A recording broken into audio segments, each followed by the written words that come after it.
Hace mucho tiempo yo escuché a una persona en mi ciudad, una persona bastante adulta, que decía que las grandes fortunas, que los grandes imperios duraban 5 generaciones. A ver, estaba hablando de muy local, no estamos hablando de grandes imperios internacionales.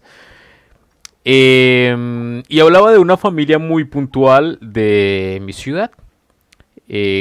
Fenómeno que luego vi reflejado en una familia que poseía la empresa para la cual yo inicié trabajando en televisión. Y él decía, duran 5 generaciones porque la primera generación es el abuelo, es el fundador de la empresa, es el que tiene la foto gigante en todas las casas, en la oficina del presidente de la compañía, es el orgullo de la familia el que lo inició todo. La segunda generación son sus hijos, los que lucharon por seguir la línea de su padre, se prepararon para hacerse cargo de la compañía, la llevaron al siguiente nivel y todos sus hijos se involucraron en la empresa familiar. Luego siguen los nietos. Ya se va perdiendo un poco la línea. Algunos se preparan, a otros simplemente no les interesa la empresa de su familia, otros con recibir la mesada están contentos y ya está. Y luego viene la cuarta generación, donde ninguno tiene que ver con la empresa está en manos de otras personas, estos son chefs, modelos, actores, músicos, yo qué sé. Y en la quinta generación ya desaparece por completo lo que construyó el abuelo, el de la foto, el del cuadro. ¿Por qué pongo este ejemplo? Es que se me hace tan parecido al cristianismo. O sea, el cristianismo es el niño chiquito que llegó a patear la lonchera, que llegó a patear todo lo que habían construido los demás, todo lo que había construido el curso natural de la historia, todo lo que había construido las culturas que se fueron creando de a poco, que fueron creciendo, de pasar de pequeños asentamientos a grandes imperios. Y el cristianismo... Oh, voy a usar una palabra que puede que me caiga un poco de hate. Y es que el cristianismo es el hijo retrasado. No retrasado de problemas cognitivos, sino retrasado de que es un completo tarado. Y aclaro que yo soy un fanático de la historia del cristianismo. Me gusta, me parece que es muy influyente dentro de la historia. Pero es eso. Y lo digo específicamente por algo muy puntual. Y es... Y uso el ejemplo familiar. Hay en la zona de Languedoc, en Francia, existía un cristianismo muy particular que era promulgado o practicado por los albigenses, por los cátaros, que era un cristianismo, podríamos decirle, protestante, tal vez un poco, porque igual tengo entendido que eran ortodoxos, solo que no simpatizaban con la Iglesia de Roma. Y recuerdo que hablábamos esta semana de los inocencios, no de los papas. Todo papa que se ha llamado Inocencio es catastrófico. Inocencio III básicamente los desapareció de la historia. Y aquí podemos hablar del nacimiento de algo, de una de las maquinarias más temibles de la historia, que es la Inquisición. Y la Inquisición nace por un motivo, ¿no? Que vamos a hablar de la herejía. Pero en realidad los motivos eran mucho para atacar distintos sectores de la población. Eso estamos hablando, antes de declararme, mire feo, 1800, alguito por ahí.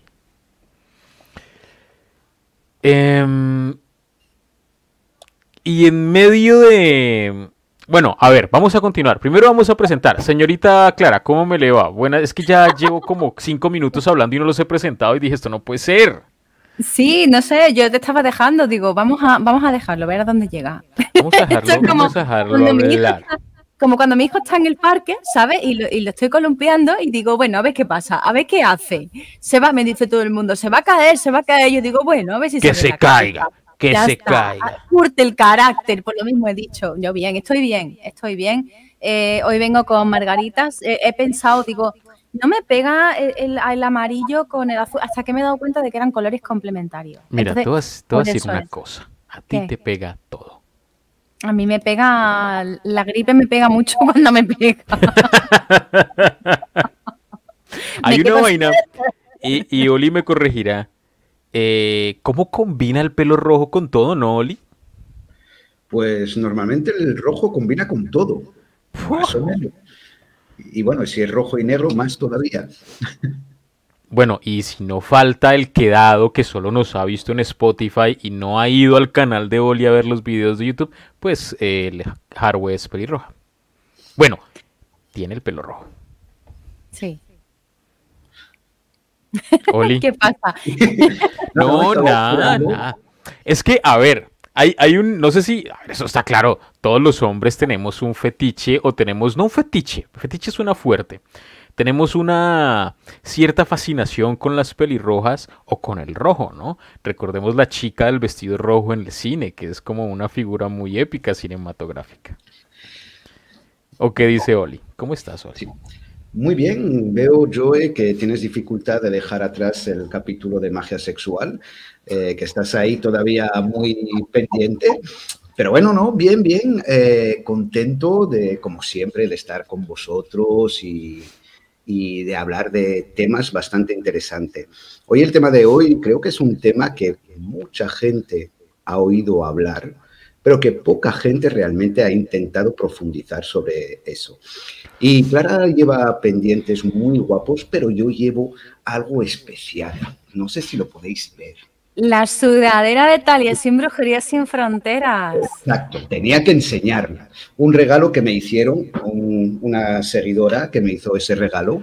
Y Ok, bueno, la tenía señora que... seguidora pudo haber tenido la delicadeza de hacer dos más. Bueno, oye, se puede hablar, ya hablaré con ella. Pero bueno, súper contento de estar aquí. Oye, jefe, no te quejes tanto. Las misielas son consentidas en este programa. ¿Y cómo es que regalos pa' Oli y pa' nosotros qué, Harwe? A ver, no te quejes. No te quejes. Empieza a hacer ya tazas del caldero y ya está. O Las sea, ya que no tazas cobramos, pues tenemos por que lo menos hacerlas. estírate. Es una Tenemos buena que idea. hacer las tazas del caldero. Por cierto, puros celos de Oli de que te digo cosas lindas, Clara. Si él no te quiere tratar bien, yo siempre te voy a tratar bien. A ver, es que esto ha pasado en el backstage. El Oli se ha levantado a hacer pipí porque se pone nervioso, igual que me pasa a mí antes de grabar. Y entonces Joe y yo estábamos hablando. Y le digo, no sé qué, y dice, mi amor, no sé cuánto. Ya ha venido Tali y se ha puesto diciendo, oye, ¿qué? ¿Qué pasa? Y a mí no me dicen mi amor. Y ha sido un poco como, Me ¿por puse en qué? plan tóxico, en plan celoso, lo tengo que admitir. No Es la vuelvo tóxica del a programa. irme, me quedo como si tengo que mearme encima. Aquí todos Una somos botellita. tóxicos. Aquí todos somos tóxicos. Pero bueno, a ver, chiste interno. Y no vamos a entrar en el chiste. Le decía yo a Harwe que este iba a ser el episodio más sangriento. Por lo que vamos a hablar. Por lo que vamos a hablar. ¿Por qué toco yo el tema de la Inquisición? La Inquisición es bastante más vieja que el tema del que vamos a hablar hoy. Pero ¿cómo se complementaron los hijos de puta? Y vamos a hablar del Maleus Maleficarum. O peor conocido como El martillo de las brujas. el martillo. Hay que ser hijo de puta para llamarle así a un texto. Bueno, hay que ser un hijo de puta para escribirlo.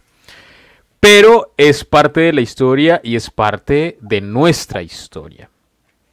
Y digo nuestra historia como humanidad porque si bien siempre nos hemos quejado un poquito de cuando nos ponemos muy políticos, pero cómo machacaron estos cabrones a las mujeres, ¿no? Y con la excusa de la herejía.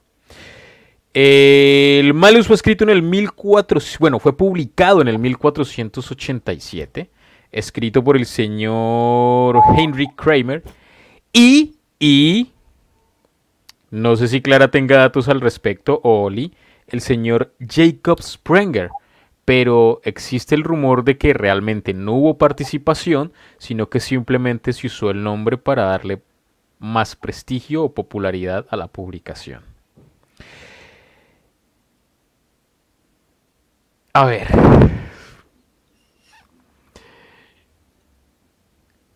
El cristianismo va a volver. Cuando no es que destruye la literatura o los escritos que están hechos, es que escribe para destruir. ¿Por qué fue tan trascendental esta publicación? ¿Por qué tomó la relevancia que tomó en su momento? ¿Es una pregunta en general?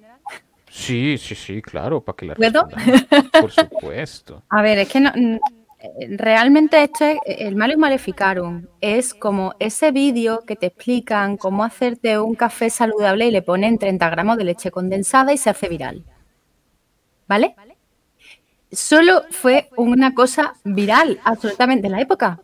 Pero fue viral. Ok, pero no te metas con la leche condensada. Vale, ok. Pero mira, esto es real, ¿vale? Yo una vez estaba scrolleando hacia arriba en Instagram y veo recetas saludables. Yo hasta hace un año que tuve una lesión era una bruja fit, ¿vale? De estas que le iba y decía, mira mis bíceps. Ahora estoy un poco más desentrenada, correcto. Pero pues yo estaba buscando recetas saludables y veo con el hashtag recetas saludables me encuentro una cosa de chocolate con chocolate bomba de azúcar y de grasa y digo, ¿esto qué tiene saludable?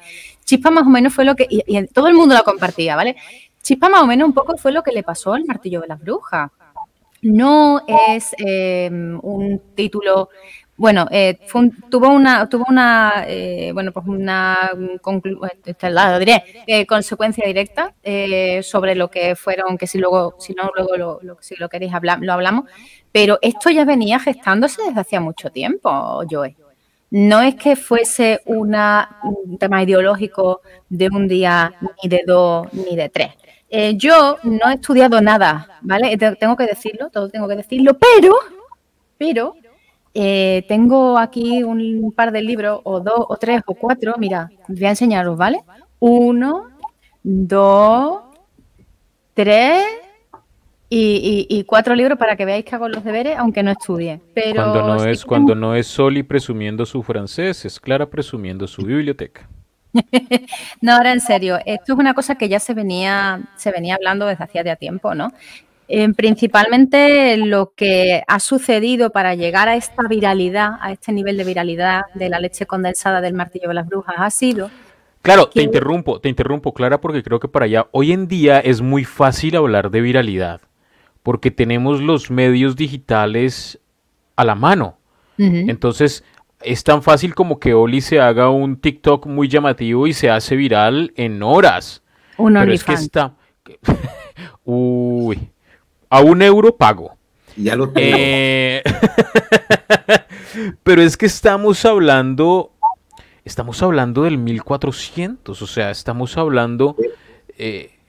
Pero, a ver, podemos decir que el que escribió, el Kramer ese, que escribió esas barbaridades, era un influencer de la época. Él supo jugar con el momento y con las personas.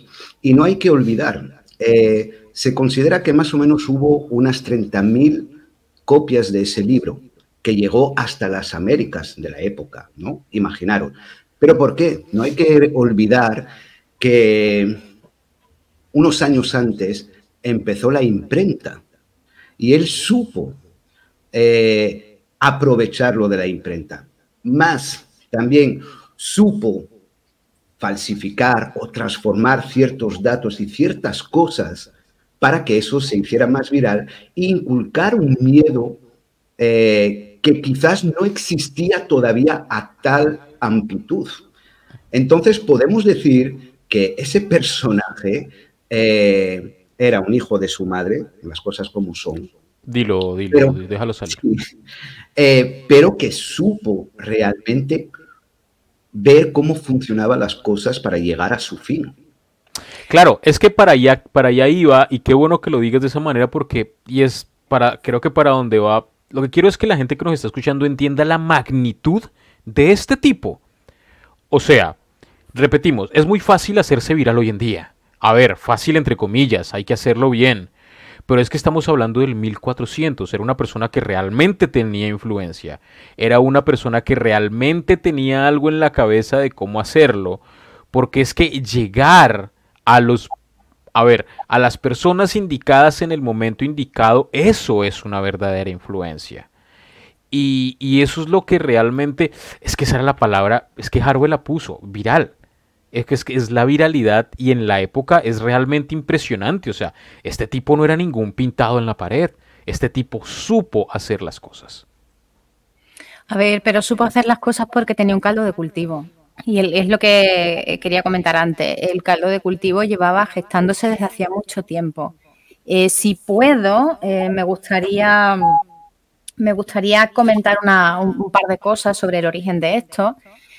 Principalmente aquí había una identificación de lo que era la hechicería y la brujería con los judíos originalmente. O sea, todo esto viene de un antisemitismo. Las primeras víctimas de todo esto no fueron las brujas. De hecho, en España, por ejemplo, en el caso concreto de España, la mayor parte de la gente que pasó por la picota fueron judíos y musulmanes conversos, ¿vale?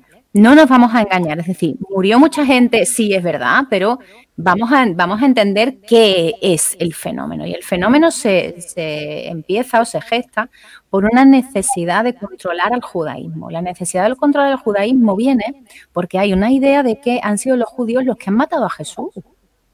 O sea, eran el mal, tío, eran el mal. Luego han venido unos señores que se llaman a sí mismos musulmanes, que han venido desde mucho lugar allí a lo lejos, ¿vale? Y han venido con una conquista pacífica y han impuesto unas ideas. Y han conquistado de un tirón la mitad del Imperio Romano de Occidente y han hecho así y se han rascado la melena, ¿vale? O sea, sin nada. Han entrado y han dicho, bueno, pues vamos entrando poco a poco y nos vamos haciendo con el poder sin necesidad apenas de hacer una guerra. Y mirad que pues una de las cosas que ellos pueden hacer, la Guerra Santa, pues que no se alzó apenas un cuchillo, ¿vale? Fue una conquista silenciosa. Entonces, ¿qué ocurre? Que de hecho más bien es una colonización. Durante cierto tiempo existe una idea alrededor de los judíos. Los judíos practican magia, practican cosas que son relacionadas con la magia. Existen tratados, por ejemplo, de la época de Alfonso X el Sabio, como por ejemplo el Picatrix, que de hecho se hace en la corte de Alfonso X el Sabio en Toledo. Es donde se realiza en la escuela de traductores la traducción del árabe, ojo, al latín y a la vulgata del Picatrix, ¿vale? Que era un texto mágico. Que tenía como un chorro siglo de distancia, de diferencia. Entonces, incluso los reyes estaban en connivencia con eso, ¿no? Les gustaban ese tipo de relatos. Lo que ocurre es que se hace una diferenciación, aparte de ese antisemitismo que hay, se hace una diferenciación entre la magia natural, lo que ellos consideran magia natural, y lo que ellos consideran magia antinatural. Entonces, la magia natural es toda aquella que es observable mediante tus ojos. Y hay, por ejemplo, tratados enteros que dicen que lo que es la observación de las estrellas, es decir, la astrología, no se consideraría una cosa negativa, ¿vale?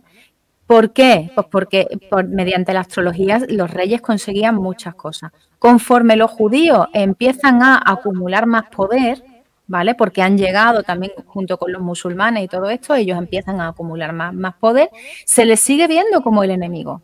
Y practican artes mágicas, no les está prohibido. Entonces, como no les está prohibido, vienen con un conocimiento de Oriente, a los musulmanes también. El cristianismo decide que las artes mágicas son negativas. Entonces, ahí viene, por ejemplo, ideologías como puede ser la de Tomás de Aquino, que Tomás de Aquino va a decir cosas como esto, o sea, la ideología que realmente permeabiliza en todo lo que es el Malleus Maleficarum y todo esto, y cierro las chuletas porque parece que no me está haciendo falta, la ideología que permeabilizó en el Malleus realmente y todo ese caldo de cultivo venía del tomismo y de, otros muchos pensadores que habían existido anteriormente que no me voy a extender. Todo eso lo que hace es crear una idea de que todo aquel que no es la Iglesia que acumula riquezas, por ejemplo, pueden ser los judíos, pero es que luego van a ser otra gente, cualquiera que acumule riquezas de alguna forma, que no sean la Iglesia católica, es malo, tiene que ser controlado. Y luego, paralelamente, hay una cosa muy interesante, que es que se empieza a utilizar la figura de la Virgen María como el ideal de la feminidad. Entonces, si tú quieres ser una mujer de bien, tienes que ser la Virgen María. Es un ideal imposible. ¿Qué ocurre? Entre el antisemitismo y el antihechicerismo de todo esto que se supone que hacen bueno, pues toda esta gente que no eran de verdad, no adoraban al Dios de verdad, porque ellos piensan que lo que se hace a través de los hechizos y eso se hace demonio mediante o demonios mediante, ¿vale? Que es como ellos lo llaman. Y paralelamente, esa misoginia bestial que existe porque el ideal femenino es la Virgen, y creo que llevo 10 minutos hablando, lo siento, es lo que hace que sea el caldo de cultivo del mal ego. No es, o sea, se hizo viral porque el algoritmo de la época, que no existía, lo provocó, ¿sabes? Bueno, y eso quizás también, por ejemplo, hace que la Inquisición española haya sido tan terrible, y es por esa multiculturalidad. ¿No? ¿Por qué? No fue de las peores. La española no fue la peor, ¿no? Peores fue la inglesa, la holandesa fue mucho peor. ¿En serio? Correcto. La española fue de las más suaves, si podemos decir así, realmente. Sí, es verdad, porque principalmente... Si no me confundo, hay 1.500 juicios por brujería en ese momento de la Inquisición en España. Pero Inglaterra y Holanda multiplican por 5 o por 10 los juicios que... Mira tú. Y además hay otro dato más acerca de eso que dice Oli, que es totalmente cierto. No solamente la Inquisición española fue mucho más suavecita, sino que dentro de lo que cabía la Inquisición española no se preocupaba, y ahora si queréis cuento el porqué, porque yo el porqué lo conozco, no se preocupaba por las hechiceras ni por las curanderas. Se preocupaba por los judíos y se preocupaba por los conversos musulmanes. Claro, es que para allá, y eso es lo que quería tocar, y de una forma no, lo que quería consultar, y es la riqueza cultural española al transcurso de la historia, con los musulmanes, los judíos y los cristianos que generan eso. Pensé que lo hacía mucho más grave. O sea, ¿existía ese mismo fenómeno en otros lugares, o en esos lugares la excusa era de otro tipo? Claro, de hecho, lo que principalmente hace el Malleus Maleficarum es poner por escrito las ideologías de la Reforma. O sea, es la Reforma luterana, lo que hace que empiece a haber juicios contra las brujas. Ten en cuenta que ellos no veían lo que había quedado aquí del país. A ver, cuando los reyes católicos dicen hasta luego Mari Carmen a todos los árabes que había aquí, al resto de los árabes y los judíos, les obliga, mira, o os convertís o os vais, no hay más. Aquí queda un país muy desatendido a muchos niveles. Queda un país en el que la mitad de la población se ha ido. Entonces, ¿qué van a hacer? ¿Pasar a cuchillo a la gente? No pueden. Se quedan sin campesinos. No son tontos. Nunca han sido tontos. Entonces, ¿qué dicen? Bueno, no pasa nada. Vamos a ver quiénes son lo que quedan de que no se han convertido, que se han quedado aquí, que se han quedado con toda la jeta, pese a que deberían irse y no se han marchado. Y vamos a mantener un poco el cotarro, sobre todo por el tema del fraude, ¿vale? Porque mucha gente las artes mágicas las utilizaba para cometer fraude, ¿vale? Que eso ha existido toda la vida, no es que yo me esté inventando ahora nada. ¿Qué pasa? No conviene matar a las brujas. ¿Qué es lo único que a la Iglesia Católica le revienta un poco? Pues las mujeres que muchas veces, por no ser ese ideal mariano, sacan los pies un poco del tiesto. Por ejemplo, era muy normal que una mujer que se había dedicado a la prostitución durante toda su vida, cuando dejaba de ser joven y bella, se metía bruja, porque normalmente sabía practicar aborto y atender parto. Es que además es muy interesante lo que dice Harwell, que claro, la Iglesia, pues bueno, primero contra, vamos a decir, los judíos, después la imagen de la Virgen María como ideal femenino, y podemos ver que Kramer era misógina, machista, pero a un nivel superior que los demás. Mismamente, simplemente tenemos que ver el nombre del libro. Malleus Maleficarum. ¿no? Maleficarum. Maleficarum. En latín eso es femenino, totalmente femenino. Si fuera mixto o masculino, sería maleficorum. Quiero decir que ya su nombre, ese hombre ya iba por las mujeres. Quiero decir, toda mujer que no tenía, digamos, que no fuera el ideal, como la Virgen María y sobre todo muy sumisa, ya podía ser considerada como una bruja, hechicera, etcétera, etcétera. Mismamente, antes que se publicara el primer libro, cuando lo escribió, hubo unos años antes un juicio. Hay que saber que en ese momento no fue la primera Inquisición, hubo varias Inquisiciones. 100 años antes hubo una Inquisición también. Pero cuando unos años antes que escribiera ese libro, el Kramer ese, es que le tengo un odio, cuando veo su historia le tengo un odio, el Kramer ese participó a un juicio donde se acusaba a una mujer de hechicera, bruja, ¿pero por qué? Por sus prácticas sexuales, ¿vale? Era considerada que practicaba el sexo con quien le daba la gana. Imaginaros el estado de ese hombre mental, ¿no? Lo machista que era y cómo odiaba a las mujeres, que un propio obispo en ese juicio le dijo, macho, para un poco porque ya te estás pasando. Y ese juicio no fue válido. Eso incrementó aún más el odio de Kramer por las mujeres. Quiere decir que es toda una evolución, como dijo Harvey, que hablamos de que después se pasa al odio a lo que es femenino y mujer. De todas formas, hay que entender una cosa, ¿no? El Malleus, para ubicar a la gente, porque de pronto yo he dicho Inquisición española y nos ha cambiado completamente el contexto sociocultural. No estamos en España. El Malleus se hace en Colonia, actual Alemania, ¿vale? Está lejos. Y en aquella época, bueno, ahora está en avión muy cerca, está 3 horas, pero en aquella época, llegar de aquí a Colonia era mucho tiempo.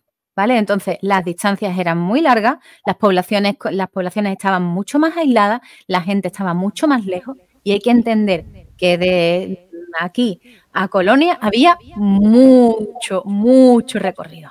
Hablamos las leyes, de exactamente, las leyes, por otra parte, no eran iguales en toda Europa, porque Europa siempre ha sido una amalgama de pueblos, incluso en aquella época. Alemania no existía como Alemania, era un conjunto de pueblos, de tribus y de reinos, y no fue Alemania como tal hasta el siglo XIX. O sea, Alemania e Italia son estados nuevos. Entonces, no vayamos a confundir a la gente porque a lo mejor dice, ¿la Inquisición española? No, vámonos a Alemania, que es donde tenemos que irnos. Claro. ¿Qué supuso en el centro de Europa que fue la mayor cantidad de gente muerta por brujería? Supuso el Malleus, fue un punto de inflexión, ya había habido juicios por brujería, ya había habido muchos juicios por herejía, pero las muertes de mujeres, específicamente de mujeres, se suben casi al doble a partir de la publicación del Malleus Maleficarum. Y yo tengo aquí un dato, ¿vale? Hablando un poco del Malleus. El Malleus realmente no es un texto de doctrina. Ya existía la doctrina. Isidoro de Sevilla había hablado de doctrina. Tomás de Aquino había hablado de doctrina. San Agustín de Hipona había hablado de doctrina. El Malleus simplemente es un compendio legal. Igual que existen otros textos un poquito más posteriores, por ejemplo, que hablan de licantropía, que solamente sirven para que la gente se dé cuenta de que la licantropía es mentira, ¿vale? Porque en esta época estamos entrando en el racionalismo. Si luego queréis, hablo del racionalismo. Pero en este momento se empieza a dudar de si la hechicería es algo que exista o no exista. Estamos virando de un pensamiento que mantiene que la hechicería existe a un pensamiento en el que va a dar lugar luego a la nueva ciencia, que es lo que practicamos ahora mismo en la mayor parte de la sociedad, y entonces esa es la razón principal por la que esto se empieza a tomar como un texto legal, ¿no? Entonces, leo del libro de Adela Muñoz Páez, que me gusta mucho, Brujas, la locura de Europa en la Edad Moderna, porque realmente la gente se volvió cucú con esto. Dice así: el éxito de la obra se debe a múltiples causas. De entrada, combina los conocimientos teológicos del autor, todas estas doctrinas que he comentado antes, las creencias populares e historias sobre las brujas con información obtenida de su propia experiencia en los procesos, lo que dice Oli. Él estuvo en un proceso, con lo cual coge eso y lo tipifica, ¿vale? Y lo tipifica, lo único que hace, este es el delito de ser bruja y lo voy a tipificar. Por eso es un texto más bien legal, más que un texto en sí de una doctrina de fe. Todo ello modificado convenientemente para hacer que los relatos atrajeran la atención de todo el mundo. Es lo que dice Adela Muñoz Páez. Luego continúa hablando la autora de principalmente la misoginia y todo este problema que estaba comentando yo sobre la misoginia, ¿no? Entonces, ¿qué digo yo aquí? Que fue peor y el mal donde se hizo más viral fue en Alemania. Aquí llegó de rebote y aquí principalmente, luego si queréis nos extendemos en el tema, pero no tuvo tanto bombo y luego nosotros, los contemporáneos, le hemos dado quizá más bombo del que debiera. Lo que pasa es que a veces, porque hay muchas teorías con ese libro, ¿no? A veces hay gente que quiere un poco, vamos a decirlo así, excusar un poco la Iglesia, porque sabéis que ese libro, El martirio de las brujas, tiene una bula papal, ¿no? Una bula papal, para los que no saben, que nos oyen, es como un decreto real, pero de la Iglesia, ¿no? Y es verdad que esa bula papal le da veracidad al libro, pero esa bula papal fue otorgada 3 años antes de la publicación de ese libro, ¿no? Entonces, hay gente que dice, no, pero es que la Iglesia no sabía qué tal. Cuidado, esa bula papal no deja de decir que la brujería existe, que hay hechicera, y aunque no es para darle crédito al libro, sí la Iglesia reconoce la brujería. Es muy importante. Es verdad que después Kramer usa esa bula papal para dar más veracidad a su escrito y hacerlo, digamos, más legal. Ahí vemos también que Kramer era lo que decíamos, era inteligente, sabía cómo usar las cosas. Porque tú, claro, abres un libro de brujería y ves una bula papal y dices, sobre todo en esa época, dices, eso es verdad lo que están diciendo en ese libro. Pero es verdad, te digo por qué. Según lo ven ellos, no es que la gente quisiera hacer brujería porque quisiera hacer brujería, es que había una seducción por parte de los demonios. Entonces, no es que la brujería sea una cosa real. La brujería, según ellos, empieza a no ser real. Lo único que se puede, la única manera en la que tú puedas conseguir eso no es mediante tu poder personal, es porque has sido seducida por el demonio. Totalmente. Entonces, además lo pone en el libro, cuando exacto. El libro está dividido en varias partes y una de las cosas que cuenta es justamente que la mujer es más propicia, digamos, a acercarse a los demonios, al diablo y todas esas cosas. Es que va... Bueno. La brujería viene porque justamente nos acercamos al diablo, a Satán, a todo lo que queráis. Bueno, Oli me acaba de dar pie para algo que quería tocar hace un ratito y que ya es como el momento indicado. Y es, ¿por qué? A ver, ubiquémonos en la época y ubiquémonos en una sociedad que es que odio esos términos, pero es una sociedad patriarcal, ¿no? ¿Por qué el objetivo sobre las mujeres? O sea, ¿por qué se veía esa amenaza sobre las mujeres? Por la viudedad. Exacto. El dinero, el cochino dinero. Lo dijo... No, adelante, Clara, perdón. Lo dijo muy bien en el programa que estuvo Oculta, Julia. Lo habló muy bien. Dijo que toda la persona que, lo que hemos comentado antes, quien acumulase dinero y no lo tuviese la Iglesia Católica, era un problema. Era un problema que lo tuvieran los herejes y era un problema que lo tuvieran mujeres solas, porque eso enseñaba a las mujeres que podían valerse por sí mismas. Entonces, es un problema la mujer que lee, incluso la mujer que lee ha sido un problema hasta hace muy poco tiempo. Yo soy problemática, todavía hoy. Mira esta, como sabe. Aún sigo siendo un problema, jefe. Claro, pero... Como un huevo. ¿Cómo? Pero además es que es muy evidente, la Iglesia siempre quiso que la mujer no tuviera nada. Mismamente la religión católica, lo que es el celibato para los curas, es una invención, que decir, en la Biblia eso no está escrito. Y es una invención, ¿por qué? Porque en la época había dos poderes, el rey y la Iglesia. Y el poder tenía que ir o para el rey o para la Iglesia o para los dos. Quiere decir, que una mujer llegara a un alto estatus a nivel de dinero por la viudedad y todo eso, eso era inconcebible para la época. Bueno, tener en cuenta también que los autoridades eclesiásticas, si lo queremos llamar así, de la época, pues eran prácticamente señores feudales.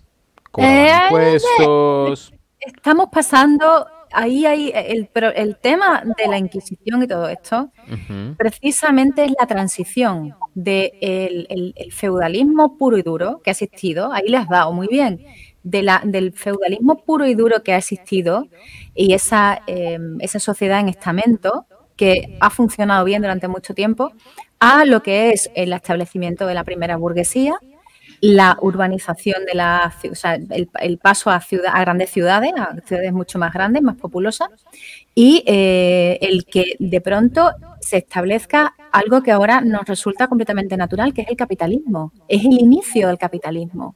Entonces, si te paras a pensarlo, lo único que está haciendo la Iglesia es controlar sus bienes. Toda organización que ve por alguna razón que algo le hace tambalear sus cimientos, se va a revelar, porque todas las organizaciones están hechas para autopreservarse. Eso es prácticamente un axioma. Incluso, bueno, en antropología es difícil decir que hay axiomas, ¿vale? Pero digamos que es prácticamente un axioma, un punto de partida. Casi todas las organizaciones están hechas o buscan la autopreservación, Joe.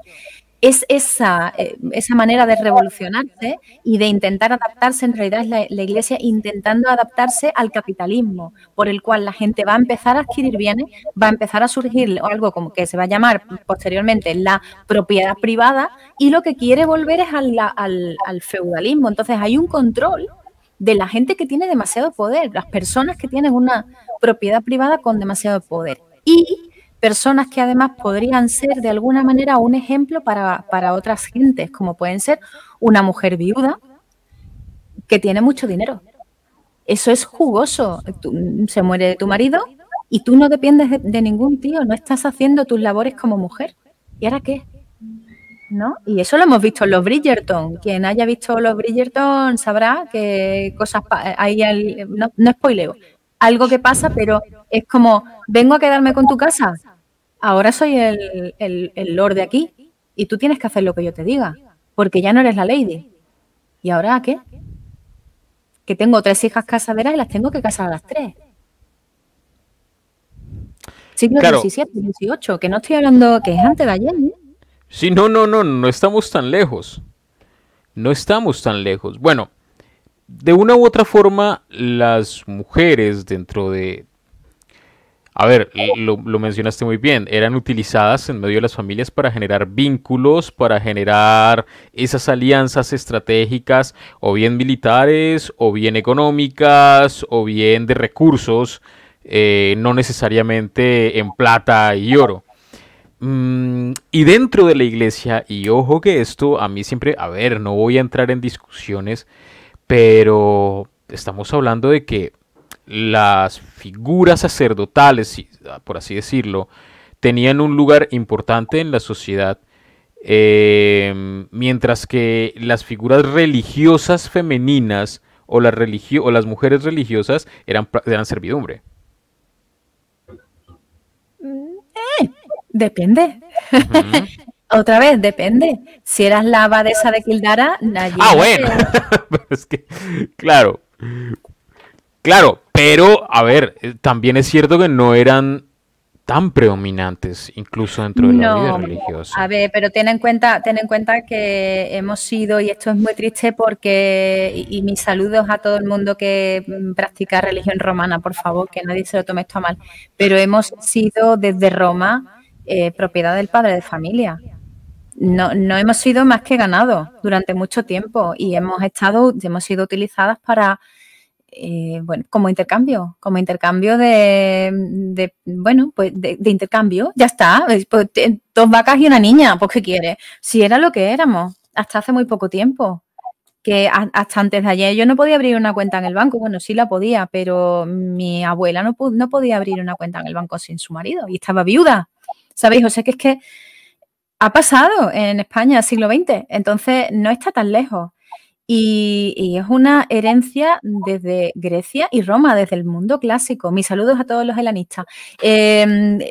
Porque es verdad, no quiero ofender a nadie, que este es un podcast pagano, muy pagano y mucho pagano.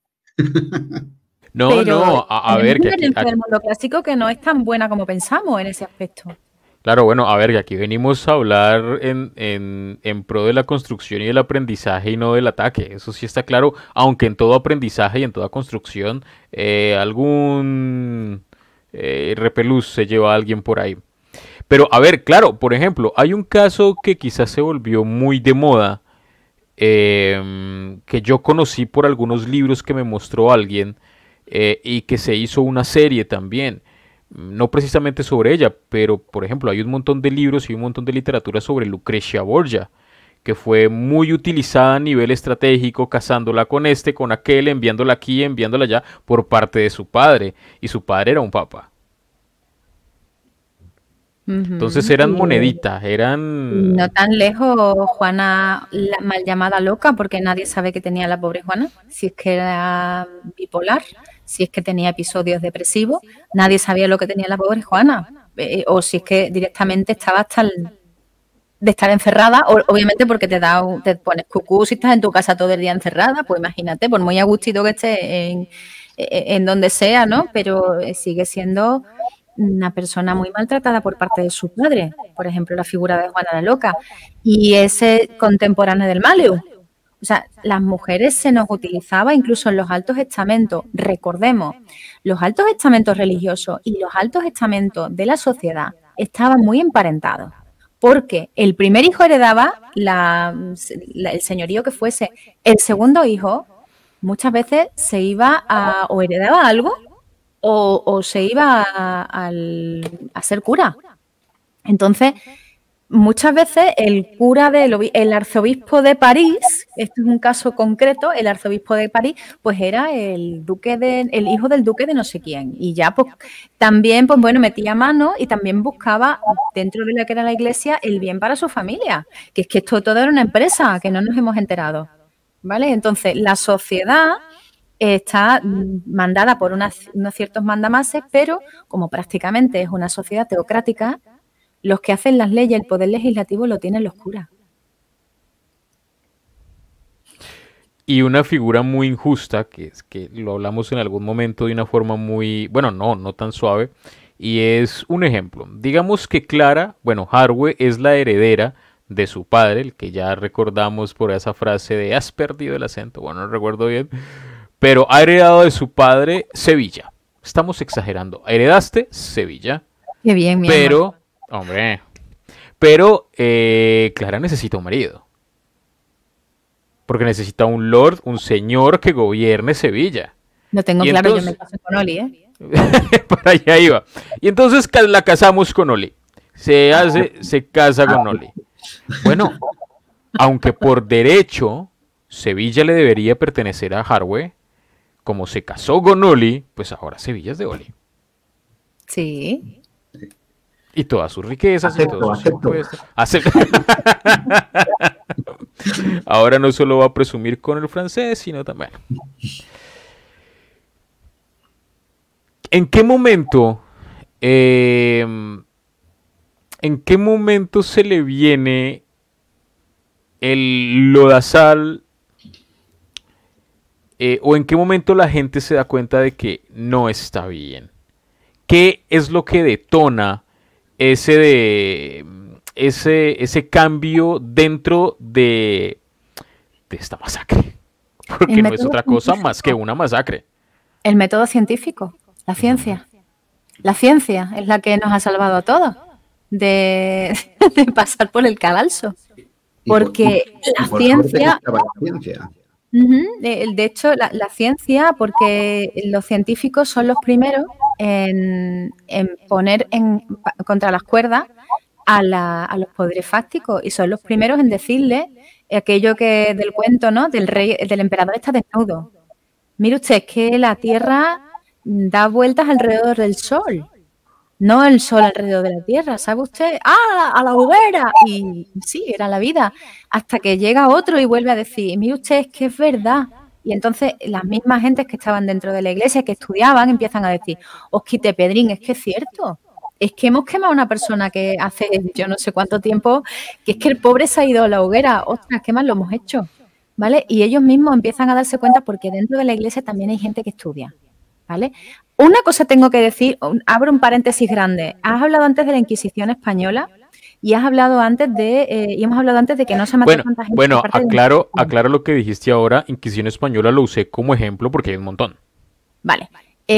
Curiosamente, en España era peor que te juzgara un tribunal civil a que te juzgara un tribunal eclesiástico, ¿vale? Porque los tribunales eclesiásticos tenían gente decente, relativamente, que por lo menos se planteaba el hecho de que pudieran estar equivocados y tenías derecho a una defensa. Si te pillaba un tribunal civil, te pillaba la gente y te empalaban y allí no daba nadie un duro por tu vida. Eso en España, ¿vale? O sea, hay una gran diferencia. Con respecto a los... Uy, mi Alexa, para. Mi Alexa... Alexa, pon Maroon 5. No, voy a decirle, le acabo de silenciar, jefe. De hecho, sabéis, le he preguntado antes qué eran males maleficaron y me ha contestado con una chorrada muy gorda y yo me he quedado como un poco si queréis, luego le pregunto. No seas inquisidora, no te metas con Alexa. El caso es que, como os estaba diciendo, es la ciencia la que empieza a plantearse si la iglesia tiene todas las cosas bien, o sea, si realmente saben de lo que están hablando. Y es la ciencia la que, y toda la ilustración, por ejemplo, la que impulsa el racionalismo y toda lo que es la corriente racionalista que empieza a promulgar el método científico como forma de entender nuestro mundo. Y a partir de ahí es cuando se empieza a decir, bueno, ya son supersticiones, la brujería es una superstición, anteriormente era una superstición inspirada por demonios y luego toda esta corriente racionalista dice, los demonios no existen. Pero es que también me planteo si existe Dios. Entonces, ahí es cuando entra todo, ¿no? El ateísmo y empiezan a entrar otras corrientes, otras formas de pensamiento, pero eso de nuevo va muy aparejado con el establecimiento del capitalismo en nuestra sociedad, ¿vale? Además, ahí sí que tenemos que dar las gracias a la ciencia, porque volviendo un poco al martillo de las brujas, lo digo en castellano porque el latín no se me da, también hay que preguntarse cuándo ese libro empezó a parecer realmente bien y como prueba. Cuando se editó ese libro, cuando se publicó, hubo un momento dado, no me acuerdo la región, pero bueno, hubo unos cuantos días de granizo que fastidió el cultivo en esa región y fueron arrestadas 8 mujeres como posible causante del granizo por brujería, ¿no? Y estaba ahí nuestro Kramer y sabemos que utilizó pues tortura para que dijeran que eran brujas. De 8 mujeres, la tortura era muy simple. Era atar las manos detrás de la espalda, a través de una polea, levantarlas, ir bajando poco a poco, ¿vale? Con pesos en los pies para dislocar los hombros. Imaginaros la tortura que puede ser eso. De 8 mujeres, 2 admitieron que eran brujas. No porque lo fueran, por el propio dolor. Entonces, esas 2 mujeres fueron a la hoguera y Kramer dijo, ¿visteis que tenía razón? Que puedo descubrir cuáles son las brujas. Y a partir de ahí, la gente, pues bueno, chifló, no sé lo que pasó en la cabeza, no se preguntaron y dijeron, ese libro está diciendo la verdad. Y ahí, por eso, lo que dice Haraway, gracias a la ciencia y que en la propia iglesia había gente que estudiaba, pues en ese momento se dijo, oye, quizás esos métodos no sean los mejores para saber si hay brujería, no hay brujería, si hay demonio o no hay demonio. De hecho, para mí es una de esas cosas que creo que más ha influenciado luego en... A mí me gusta mucho traer las cosas al mundo presente, ¿no? Al momento presente.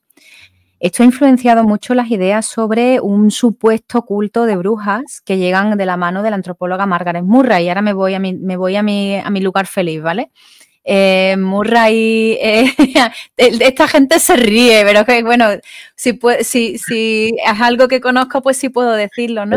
Es que sabemos que lo disfrutas. Cuando llegas a ese momento, lo sabemos. Cuando puedo decir antropología, di antropología 3 veces delante de un espejo y se te aparece una Harvey, ¿no? Ya vengo. Ay, Voy a buscar un espejo. Buenísimo. Bueno, Margaret Murray es una de las primeras, era egiptóloga, ¿vale? Y existió, pues bueno, por allá, por el cambio de siglo entre el 19 y el 20. Y ella promulgó que había un culto de las brujas, ¿no? Por una serie de estudios que ella hizo. Hoy en día se pone muy en duda la existencia de una secta de las brujas y todo esto, un culto a las brujas, pero durante muchísimo tiempo, prácticamente casi la totalidad del siglo XX, esta ha sido la idea, ¿vale? De Margaret Murray, que había existido una secta de las brujas que todas estaban organizadas. ¿Por qué? Porque los testimonios inquisitoriales decían lo que acaba de decir Oli. Si Kramer y compañía, no solamente Kramer, ponemos a Kramer como ejemplo porque dice, mira, ¿ves? ¿Verdad? Pues había brujas, mira cómo hay brujas, sin tener en cuenta la coacción ni nada de esto, mira cómo hay brujas. Pues claro, ¿qué pasa? Que surge una bruja, luego si quieres que como la premisa a la que se parte es todas las brujas van juntas al Sabbat. Fijaros, Sabbat, que es una festividad judía, ¿vale? Demonio igual judío igual Sabbat tiene que ser algo negativo de los demonios, ¿vale? Ahí está el tema, para que veáis el antisemitismo que hay por debajo de toda esa idea. Si hay un grupo de brujas que van todas al Sabbat, tú tienes que admitir que hay un grupo de brujas, no puede ser una bruja en solitario. Es una de las premisas, además, de Kramer. Vale, entonces tiene que haber una secta de brujas. Esa es la conclusión. O sea, el método para llegar a esas conclusiones es que ahora mismo lo vería un científico y diría, vaya pensamiento circular. Y claro, como llegan a esas mujeres, a esas personas y les hacen lo que acaba de relatar Oli, que me ha dolido, mis hombros me han dolido, ¿vale? Nada más que de escucharle, pues claro, no se tiene en cuenta que se está obteniendo un testimonio por coacción. ¿Qué ocurre? Que claro, eso se queda en los anales de la historia y en los escritos, y llega Murray y dice, pues sí tiene que haber un culto a las brujas desde hace mucho tiempo, porque mira, aquí la gente lo admitía. Bueno, señora, es que se está haciendo cosas bajo coacción y muchas veces sin defensa. Y eso llega incluso a los libros de Gardner. A ver, como ejemplo, un ejemplo muy básico, ustedes que tienen hijos, digamos, un niño todo el día, mami, quiero helado, mami, que no, mami, quiero helado, que no, mami, quiero helado. Va a llegar un punto donde le vas a decir, bueno, sí, comas el helado, déjeme en paz. Y bajo tortura está comprobado que la gente, a ver, y es una tontería por parte de quienes torturan, la gente llega a un punto donde por pedir, a ver, esto es terrible, pero por pedir un poco de misericordia, porque simplemente eso se termine, no va a decir la verdad, va a decir lo que el otro quiere escuchar. Claro, totalmente. Además, en ese momento, en la Inquisición pensaban y decían que había una conspiración total contra la Iglesia. Entonces, como dice Harvey, no puede ser solo una. Tiene que ser todo un grupo conspirando contra la iglesia y derrocar la Iglesia y sus creencias. Y sí. Y sí, bueno, hay antecedentes de eso, sobre todo antecedentes heréticos, pero estaban todos dentro de lo que era la Iglesia católica y no católica. Por ejemplo, has hablado antes de los cátaros. La doctrina cátara, por ejemplo, es una de esas doctrinas heréticas en la que, bueno, pues no puedes tener hijos porque es que le estás quitando almas a Dios. Eso va en contra de la sociedad de la época porque si no generas más campesinos te mueres de hambre. tiene una explicación completamente materialista, ¿vale? Si estuviera aquí Marvin Harris estaría muy orgulloso de mí. Pero bueno, a ver, ojo, recordemos que Juan Pablo II, por ejemplo, o sea, 2 papados atrás, era uno de los grandes opositores al uso del preservativo, ¿no? ¿Pero por qué? ¿Te has planteado por qué? Vamos. Es muy fácil. Cuando los estados normalmente tienen un dinero que se le da a la Iglesia Católica según la cantidad de gente que haya bautizada. Si dejas de tener fieles, te quedas sin dinero. Es que es muy sencillo. O sea, es tan fácil como eso. Tú necesitas una base de borregos. Y eso es en lo que se basan todas las sectas. Perdón, no quiero ofender a ningún católico aquí, por favor, que nadie se me ofenda. La doctrina es maravillosa, la fe es maravillosa. Ole por toda esa gente a la que le sirve el catolicismo, pero los medios de la Iglesia, muchas veces de oponerse a otras personas, no son los mejores y luego ni siquiera, quiero pensar que ni siquiera ellos se dan cuenta de por qué dicen las cosas, porque dentro de lo que son los grupos sociales es muy difícil darse cuenta de por qué dices algo. Tú estás ciego ante tu propio sesgo y eso es así. Pero, bueno, pues viéndolo desde un punto de vista puramente materialista, señores, es que sin fieles no hay dinero. Claro. Bueno, a ver, para apoyar a Harwe, aquí nunca nos metemos con la fe o con el camino espiritual de las personas. Al contrario, desde el Caldero siempre los animamos a que sea cual sea, lo sigan y lo practiquen con fervor. Nos metemos con ciertas maquinarias, con ciertas instituciones y con ciertas prácticas que son catastróficas. Exactamente, no es que queramos meternos aquí con la gente que practica, no. Porque bueno, al fin y al cabo nosotros también, ojo, y aquí tengo yo también que criticarme a mí misma, el hecho de que nosotros, por ejemplo, como gardneriana que soy, tengamos un libro de las sombras de Gerald Gardner diciendo que ha habido un culto de brujas desde tiempos inmemoriales, sabiendo ahora mismo que eso es una falacia a nivel científico, lo es, ¿vale? Pues ya está, la ciencia ha demostrado que es una falacia, es un argumento falaz y que está basado en todos estos testimonios inquisitoriales que tan duros y rudos fueron con las personas, ¿vale? Y tampoco fiables al fin y al cabo. Hace que la premisa de que exista un culto de las brujas en sí sea falso. ¿Eso invalida lo que yo practico hoy en día? No. Invalida la premisa de la que partía Gerald Gardner, ¿vale? Pero no invalida mi fe ni mi práctica. Pues lo mismo con los católicos. No invalida la fe ni invalida la práctica de nadie. ¿Qué herencia tenemos al día de hoy de este tipo de prácticas? ¿Se siguen viendo tan mal las mujeres con poder? Sí. ¿Se siguen viendo tan mal las mujeres inteligentes? Ojo, a ver, y aquí aclaro, porque me gusta dejar claras las cosas. No es un comentario feminista ni mucho menos. A mí ese tipo de ismos, con el respeto que todo el mundo se merece, me la suda. A mí me gusta tratar a todo el mundo como mi igual y se acabó. Los ismos me los paso por el forro. Pero es cierto que, por ejemplo, y lo estábamos hablando ahorita antes de empezar, eso es un ejemplo chiquitito, pero claro. Hay hombres que le temen a las mujeres inteligentes. Y hay hombres que le temen a las mujeres con poder. No sé si podemos generalizar toda una sociedad, pero sí existe ese señalamiento, de alguna u otra manera. Yo creo que sí. Bueno, di, Oli, que llevas un rato muy callado. Era solo decir, sí existe y por desgracia va a existir durante mucho tiempo. ¿Por qué?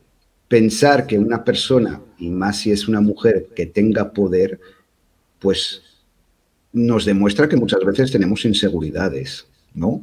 Y que tenemos miedo a lo que puede ser, por decir, entre comillas, más que nosotros. En vez de aprender de esas personas que pueden ser más, y si son mujeres, lo que hacemos es temerlas, y no debería de ser así. Y hoy en día, mismamente en nuestra sociedad, todavía, lo que dijiste, Joe, hay hombres que les teme a la mujer inteligente. Hay esa famosa imagen de o eres guapa y tonta o eres inteligente y fea. Quiero decir, todavía hay gente que piensa así. cuando puedes ser fea y tonta e inteligente y guapa. Que decir, hay de todo en esta vida, ¿no? Pero todavía en el siglo XXI, y hablo exactamente, tenemos a Harvey, en el siglo XXI, supuestamente que estamos en un primer mundo, todavía hay gente que piensa así. Porque sí es verdad que en otras culturas lo vemos, es mucho más fácil señalar del dedo, no, es que tal cultura o tal creencia no quiere que la mujer sí, y es verdad, y hay que señalarlo. Pero miremos un poco en ese famoso primer mundo cómo ciertos hombres o ciertas personas piensan. Y digo ciertas personas porque a veces he visto también mujeres que piensan igual, que sea porque hayan recibido ese discurso del patriarcado y tal, pero están encerrados en eso todavía. Y eso son cosas que ojalá cambie con el tiempo, pero yo creo que todavía hay un largo camino. ¿Todavía hacemos juicios? A ver, no específicamente como en esa época, pero todavía cogemos a ciertas personas, volvemos un foco negativo de ataques. Uy, claro, eso en las redes sociales está llena de ello. Ahora la Inquisición, la Santa Inquisición, está en la misma sociedad. Si eres un poco diferente, te atacan. O sea, no hay nada más que ver cómo tratan a ciertas personas. De hecho, de todas formas, hay una cosa importante. La Inquisición sigue existiendo, no se ha ido. Yo no sé si vosotros lo sabéis eso. A ver, yo tengo entendido, y corrígeme tú, tengo entendido que como organización sencillamente pasó a llamarse la Escuela para la Doctrina de la Fe.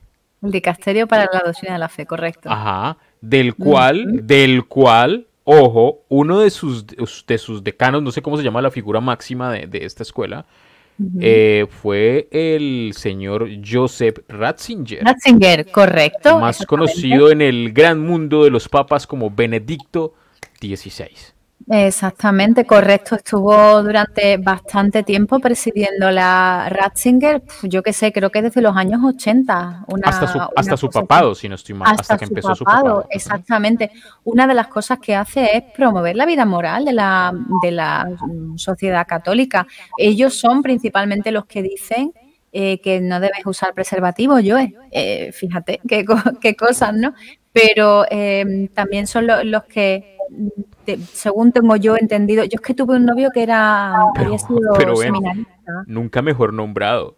O sea, Escuela para la Doctrina de la Fe. Es que ese nombre les quedó divino. Sí. Yo tuve un novio que había estudiado para seminarista hace 20 años, ¿vale? Y bueno, pues contaba que ellos eran los que enjuiciaban y los que tenían incluso la parte como de asuntos internos de la iglesia. O sea, son la policía de la iglesia, ¿no? O los agentes de dentro de la iglesia que dicen cómo tiene que comportarse la gente de la iglesia. Entonces, no solamente se refiere a la doctrina de la fe en sí, sino que también pues tiene los asuntos internos de los propios, bueno, pues de las personas que componen, digamos, pues el sacerdocio, ¿no? Ahí no quiero decir nada. Hay algo que no quiero decir porque sé que la palabra no la debo utilizar, pero está que se me sale. O sea, hay tantos tarados que debieron ser juzgados y no fueron juzgados y que le hicieron tanto daño a seres que no se pueden defender, los cabrones. Correcto. Entonces, principalmente ahora es un caballo de batalla de la Inquisición. Sí. Yo quería decir una cosa, es una pena que hoy no esté Aine, porque hablando de que la Inquisición todavía existe, para los que no saben, Aine fue pastora, ¿vale? Evangelista, y casada durante 10 años con un pastor evangelista, ¿vale? Y me enseñó, cuando fui a Colombia, me enseñó libros donde les enseñaban cómo reconocer una bruja, qué dioses o entidades tenían esas brujas, pero te hablaban de la Wicca, te hablaban del satanismo, pero con una precisión, que decir, gente que estudió sobre el tema. ¿Y para qué? Para reconocer brujos y brujas y señalarlos del dedo ante la comunidad. Es muy importante. Cuando su ex esposo, ya eran ex esposos, sabía que Aine era bruja, ¿vale? Cuando entraba en la casa de Aine, bueno, unos rezos impresionantes para limpiar de malas energías y tal, y ese hombre hizo todo lo posible para que el pueblo entero supiera que Aine era bruja, porque ella todavía no había salido del armario de las escobas, y que la señalaran. Y mucha gente le dio la espalda a Aine. Quiere decir, la Inquisición existe todavía, de otra manera, pero existe. Y educan, y hablo de esa parte, no puedo hablar del catolicismo, de otras religiones, pero sí yo he visto libros, textos, donde hablaban con una precisión tremenda sobre ciertos cultos, mismamente la Wicca Garneriana y tal. Yo hablé con ese hombre y sabía totalmente quién era Gerald Gardner. Es muy fuerte. Es decir, es impresionante. Bueno, y podemos encontrar videos, Soli, también para aplicarlo al tema de sumisión. Podemos encontrar videos en internet por montones de pastores diciéndole en culto, es que te tienes que someter a tu esposo, es que te tienes que someter a no sé quién. A ver, yo vengo de un hogar tradicional, pero vengo de un matriarcado. O sea, en mi familia todas son mujeres. Y mi abuelo y mi padre y tal son hombres maravillosos, son seres preciosos.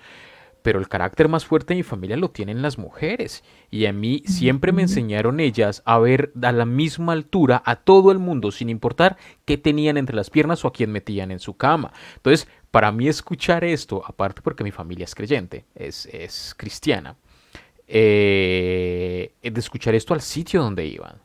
Y es realmente complicado. No tienes que irte muy lejos. Año 2013, Arzobispado de Granada, Iglesia Católica, edita el libro Cásate y sé sumisa. Arzobispado de Granada. Granada es una ciudad, para quienes no están en España, que nos escuchan, es una ciudad en el sur de España, ¿vale? Yo he vivido 7 años allí. Y las perlas que suelta este libro, que también está editado para la doctrina de la fe y todo esto, ¿no? Cosas que se dice, bueno, pues hablan tanto de que el jefe tiene que ser Dios, ¿no? Mira, voy a contar una anécdota muy divertida. Yo tengo 2 amigos que se casaron por la iglesia. No imagináis la risa que yo me eché cuando estaba ese hombre, porque yo voy a las iglesias y no salgo ardiendo, ¿vale? Yo entro a las iglesias y no salgo ardiendo. No le rindo culto a lo que está allí, yo miro los oros y digo, qué bonito, quien tuviese un poquito para comprarse un pisito. Pero bueno, estaba bueno, pues en el altar, mi amiga, mi amigo, y en medio el curita. Y entonces le dice, mis amigos, si me estáis escuchando, se llaman Mariela y Fran, ¿no? Os quiero mucho, chicos, y dicen... dice el cura, bueno, esta noche, cuando Mariela Carolina y Francisco José estén haciendo sus deberes conyugales, Jesucristo estará entre ellos, porque aunque ustedes no lo vean, Jesucristo está aquí en medio, delante de todos nosotros, bendiciendo esta unión entre Mariela Carolina y Francisco José. Y en aquel momento, toda mi bancada, que éramos todos los amigos, y la mitad éramos paganos, empezamos a descojonarnos. ¿Vale? Porque es que, ¿cómo puede ser que se diga que Jesucristo tiene que ser el centro de un matrimonio, que el matrimonio cristiano tiene que ser lo que tiene que ser, ¿verdad? Se estaban casando por la iglesia, ¿no? Y luego decirle luego cuando ya terminó todo esto, le pregunto yo a ella, oye, ¿y esto? Y me dice, ¡buah! Y lo que no ha dicho, porque durante los cursos prematrimoniales a mí se me instó a ser sumisa. Está pasando en el día de hoy. No me lo estoy inventando. Pues mira, que si este profeta maravilloso, si aparece en mi noche de bodas, lo que va a hacer es... Yo tengo una anécdota que me vino y volvemos a decir, no estamos criticando ni el cristianismo ni el catolicismo. Cada uno es libre de culto, y si cada uno encuentra su camino, genial, ¿no? Pero cuando estábamos en Colombia, en Arenal... ¿Vas a criticar a Colombia? No, Colombia, yo estoy enamorado de una colombiana y de Colombia. Yo sé. Había un bautizo del hijo de la mejor amiga o de las mejores amigas de Aine. Y su amiga le pidió que Aine fuera la madrina, ¿vale? La amiga sabe que Aine es tarotista, que es bruja, pero bueno, como hay una gran amistad, ella es muy católica, pero hay una gran amistad, y bueno, le pidió si podía ser la madrina. Y bueno, vamos a la iglesia y tal, yo me quedé fuera, pero no porque me queme, es porque literalmente me iba a quemar porque hacía un calor tremendo, ¿vale? Entonces me quedé fuera, que corría un poco de brisa, pero bueno, Aine entró y tal, y en algún momento el cura empieza a despotricar contra los paganos, pero despotricar, realmente. Bueno, de ahí y tal, y de repente dice, pero por suerte en la casa de Dios Jesucristo nos protege de todos esos paganos y no podrán entrar aquí. Claro, yo empecé a reírme y digo, madre mía, si supiera que la madrina del niño va a ser una bruja, el pobre o pierde la fe o no se da cuenta. Porque literalmente decía eso, que en ese sitio sagrado el paganismo no podía entrar y que estaban protegidos por ello, ¿no? Digo, bueno, anda. Por eso fue que no entraste, Oli. Sí, pero Aine entró por mí. Sí, pero Aine tenía redención, ella fue pastora. Sí, bueno, no sé si redención, porque fue pastora. El que peca y reza. Se cambió de bando. El que peca y reza. Eso es verdad. Sí.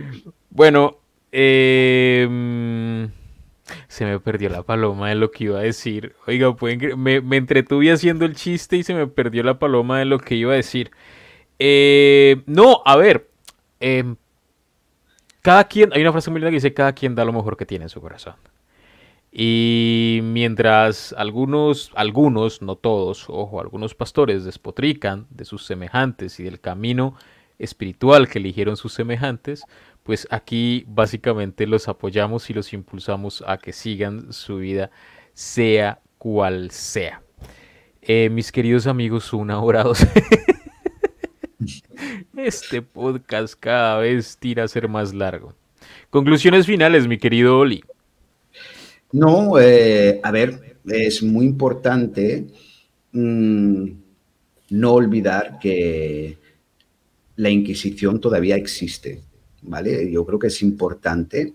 Tampoco es juzgar, digamos, como hemos dicho, y lo repetiremos, los cultos de cada uno, ¿vale? Pero sí es importante el respeto, tanto como nosotros paganos tenemos que respetar ante todo las creencias de otros, que sea cristianismo, catolicismo, islam, etcétera, también tendrían que respetarnos a nosotros, ¿vale? Y ahí creo que está todavía, que todavía hay un largo camino, el respeto mutuo entre creencias. Y hemos hablado del martirio de las brujas, donde en esa época no había ningún respeto, ni de las creencias, ni de las mujeres, ni de nada, realmente. Intentemos entre todos no compartir las ideas, porque las ideas son muy personales, pero sí por lo menos compartir un respeto mutuo. Harvey, yo creo que hay una palabra que yo detesto en la vida que es, o bueno, escuché a alguien en algún momento hablar de la reivindicación de las brujas, que, hombre. Pero poniéndonos en un contexto, es como, voy a hacer una comparación muy detestable, pero es como hablar de la esclavitud, ¿no? La esclavitud todavía tiene sumida una gran parte de la población en una herencia llamada racismo, y un racismo gigante.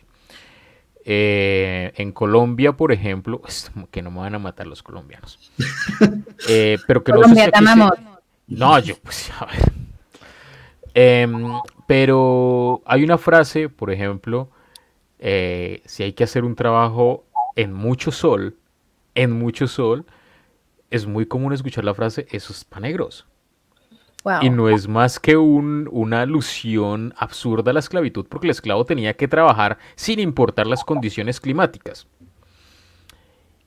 Y yo creo que van a pasar muchos años, ojalá no tantos, pero van a pasar muchos años hasta que eso desaparezca realmente, si es que algún día desaparece. Es tan grande la herencia de este ataque directo contra las mujeres, por así decirlo. Eh, va a pasar tanto tiempo como con los rezagos que nos dejó el tema del racismo y de la esclavitud, o hay un poco más de esperanza en superar estas etapas tan desagradables que tuvimos que enfrentar como humanidad. Yo no te sé decir, porque aunque soy bruja, soy muy mala diciendo qué es lo que va a pasar dentro de 3 siglos. Saca el tarot peligroso. Sí, voy a sacar el tarot a ver cuánto tiempo nos queda de aguantar imbecilidades. Pero sí lo único que te puedo decir a ese respecto, Joe, es que aunque nos parezca que son cosas contra las que tenemos que luchar, nos lo parece ahora. Antaño la gente no se daba cuenta de que tenía que luchar contra esto. ¿Vale? Todo lo que hemos pasado, incluyendo la religión romana, y lo siento de nuevo por el cultus deorum, por Dios, y por los helenistas, os quiero mucho y me encanta vuestra fe, pero realmente eran sociedades muy machistas y es una falacia que hubiese sociedades igualitarias. Ha sido muy difícil, prácticamente llevamos 10.000 años en un patriarcado, incluso más, ¿vale? Es muy difícil decir que hay una sociedad completamente igualitaria desde hace mucho tiempo. Es algo muy arraigado en nuestra sociedad y recientemente estamos empezando a tener derechos. Hemos empezado a tener a vislumbrar un poco de igualdad, pero somos ciegos a muchas diferencias que tenemos entre nosotros todavía, porque la gente no se da cuenta. Mira, hay un sociólogo muy famoso que se llamaba Emil Durkheim, uno de los padres de la antropología y uno de los padres de la sociología, que decía que el cambio social se tiene que dar de parte de la gente, punto número 1. Pero después decía, el cambio social es lento, todos los cambios sociales son lentos, porque, y esto ya vendría luego a hablar de los ecólogos culturales, porque tenemos un diálogo constante entre nuestro entorno, nuestra biología, digamos, lo que tenemos a nuestro alrededor, nuestro territorio, y nosotros mismos como sociedad. No es una cosa que tenemos que tomar las riendas desde la sociedad, ¿no? Los ecólogos culturales dicen que hay un diálogo entre las dos partes y que una cosa es como un baile, ¿vale? Una cosa como que hace que la otra se mueva. Se tienen que dar mucha situación para que esto cambie, no solamente desde parte de la sociedad, sino también tiene que ser algo impuesto desde fuera para que las mujeres tengamos desde fuera quiero decir desde la propia naturaleza, ¿no? Me vaya a decir, ¿y por qué no tiene que ver? Sí, siempre tiene que ver. En todos los cambios sociales siempre hay algo de fuera que viene a hacer de variable extraña y eso es así. Pues se requiere más mano de obra, hay necesidad de barbecho, hay cualquier cosa. Somos animales culturales, pero animales, al fin y al cabo. Y estamos mediados por nuestro medio ambiente. Cuando tenemos una necesidad de cambiar porque necesitamos que las mujeres entren en la fuerza de trabajo, ha sido cuando se ha empezado a hacer esto, no antes. Entonces, que no nos engañen. Estamos empezando a tener una igualdad porque lo que hay fuera nos demanda la igualdad. Es una estrategia adaptativa. Entonces, no dejamos de ser animales. Perdón por ponerme tan científica aquí, pero es que No, pero está bien. Mira, por ejemplo, yo entendí el tema, volviendo al ejemplo de la esclavitud y de cómo se trataba a los negros en esa época, cuando entendí y me puse en la situación es que en ese momento los negros eran considerados menos que animales. Sí. O sea, pero es que no debería ser así. Sí, es cierto, no debería ser así, pero así era. Así pasó. Y las mujeres se intercambian por 2 camellos y una cabra. Exactamente. El problema es traer eso a la sociedad actual cuando ya tenemos la información, cuando ya tenemos la formación, cuando ya conocemos los errores del pasado. Y seguimos siendo imbéciles. Seguimos siendo imbéciles. Porque ¿Trajiste la taza? No. Bueno, hoy tengo la de with a fuck here and a fuck there, here a fuck, there a fuck, I don't give a fuck. Y lo canta. Todas mis tazas son de tirar shade, entonces pues eso. Para que los que no hablen inglés dicen con un joder aquí y un joder allá, aquí joder, allá joder, no me importa una mierda. Así, es lo que dice la canción, lo que pasa es que con la música de Old MacDonald. Pero bueno, que seguimos siendo imbéciles, Joe, y nos creemos que somos muy avanzados y estamos respondiendo a cambios sociales que responden además a necesidades de la cultura y a necesidades del medio ambiente. Es que somos muy avanzados y en realidad pensamos que somos muy avanzados y muy progres. Somos tremendamente atávicos y primitivos. Esa es mi conclusión del día de hoy. Todo esto está mediado por una circunstancia, o sea, estamos más en manos de la naturaleza de lo que creemos. Bueno, para todos ustedes, espero que el episodio de hoy haya sido enriquecedor y satisfactorio. El mensaje va mucho más allá de simplemente conocer este punto en la historia, de conocer estos artículos que son parte de la historia, y poder llegar a una autoevaluación, porque también parte de nosotros. Una frase que siempre ha gobernado mi vida es: no me importa cómo se comportan los demás conmigo, lo que me importa es cómo me comporto yo con los demás. Porque eso es lo que me construye a mí, y lo que me interesa es construirme a mí. Y si yo me estoy construyendo, entonces puedo construir en parte un poco el entorno que tengo. Y parte de ahí, el cambio, el poder modificar estas situaciones. Y no estamos hablando, y lo hablo a título personal, no hablo a nombre de Harwe ni de Oli.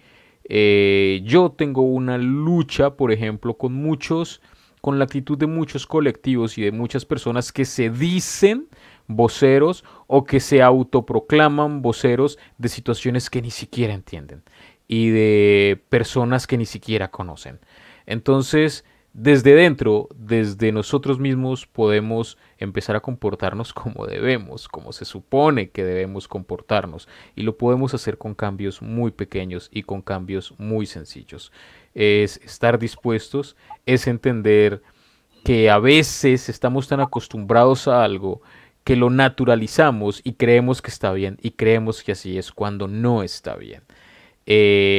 Hacer por debajo a una persona, hacer menos a una persona o ver como menos a una persona sin importar sus cualidades, sus condiciones, sus defectos, lo que sea, no está bien bajo ninguna circunstancia. Podemos estar o no de acuerdo en muchos puntos, pero no está bien. Como siempre, esperamos que hayan disfrutado el episodio, que la hayan pasado muy bien. A la audiencia de Oli, espero que hayan disfrutado de los pelos rojos de nuestra querida Harwe, y les mando un mensaje de guerra. Hasta que Harwe y yo no tengamos un buzo, o bueno, ¿cómo le dicen ustedes? ¿Jersey? Sudadera. Chándal, bueno, una sudadera que diga Talía sin brujería, sin fronteras, se les declara enemigos del caldero. Nada, mentiras, es una chorrada. Muchísimas gracias a todos. Recuerden vivir su vida espiritual con responsabilidad, con amor, con afecto y sin hacer daño a los demás. Bendiciones para todos. Bendiciones. Bendiciones.